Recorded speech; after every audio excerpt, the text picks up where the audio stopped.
ဒီနေ့ကတော့ကက်ကက်တစ်ငါးကိုအသုံးပြုပြီးတော့ရခိုင်မုတ်တီချက်ပြမှာပါရခိုင်လို့ဆိုရင်တော့ဒီငါးကိုငသက်တိုင်းလို့ခေါ်ပါတယ်အရင်ဆုံးငါးနဲ့ဒီငရုတ်သီးစိမ့်လေးတွေကိုတစ်ခါလေးရောပြီးပြုတ်ထားလိုက်ပါတယ်စားနဲ့ငယ်ထည့်ပါတယ်စူပွက်လာပြီဆိုရင်ငရုတ်သီးစိမ့်လေးတွေပြန်ဆင်ထားလိုက်ပါတယ်ထောက်မှုအတွက်ပြင်ဆင်ထားပါမယ်ငါးလေးတွေရလာပြီဆိုရင်လည်းဆယ်ပြီးတော့အယိုးနှွင်ထားပါမယ်ဒီနေ့ပပဆူထဲမှာငပိနဲ့ငယ်ထည့်ပါတယ်ခုနကငါးပြုတ်ထားတဲ့အရေးလေးတွေကိုပြန်ပြီးသုံးပေးပါတယ်ချိုးလို့ပါ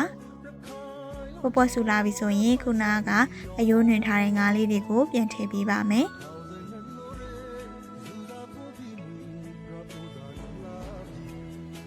ငရုတ်ကောင်းနဲ့ငယ်ချက်သွန်ပြူထောင်းတာလေးထည့်ပါမယ်ပပဆူအောင်လို့တည်ထားလိုက်ပါမယ်ပပဆူလာပြီဆိုရင်တော့ငယ်ငယ်အရသာမြည်ကြည့်ပြီးတော့အချိုမုတ်စားထပ်ထည့်လို့ရပါတယ်ငရုတ်သီးလေးတွေထောင်းထားပါမယ်ဒါငရုတ်သီးချက်ဖို့ပေါ့နော်ခုန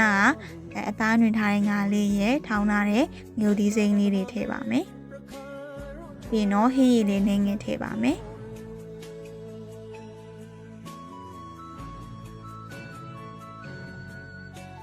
ငယ်သီးချက်ဖို့ဒီထဲမှာအချိုမုတ်စားပြီးတော့ငရုတ်ကောင်းစနွေးနဲ့ငယ်ငပိနဲ့ငယ်ထည့်ပေးထားပါတယ်ဒါလေးပုတ်ပုတ်ဆူလာတဲ့အထိဆောင်းပေးလိုက်ပေါ့နော်အားလုံးပြင်ဆင်ပြီးသွားပြီဆိုလို့ရှိရင်တော့မုတ်တီတုပ်ဖို့ပြင်ဆင်ပါတော့မယ်ဒီချက်ထားတဲ့ဒီငရုတ်သီးနဲ့ငါးလေးရဲ့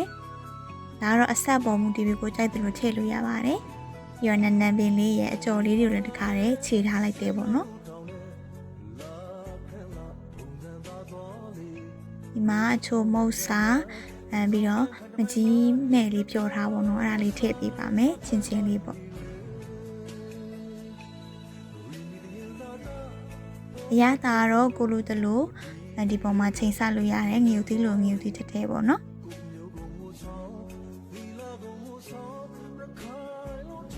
ဒါကတော့ဒီမုတ်ဖက်အဆက်တုံးလေးဖြစ်ပါတယ်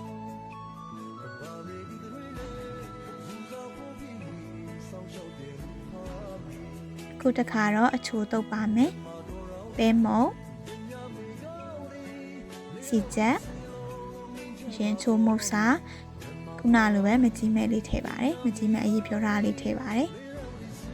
သူ့ကိုတော့ဟင်းရည်လေးနည်းနည်းထည့်လိုက်ရွှဲရွှဲလေးတုပ်ပြီးတော့စားခြင်းလို့ပါပုံမှန်ဆိုရင်တော့အိမ်မှာလုပ်စားနေကြတော့အာလူးလေးတွေပြုတ်ပြီးအာလူးလေးနဲ့ပါစီစီလေးတုပ်စားပါတော့ပို့ပြီးတော့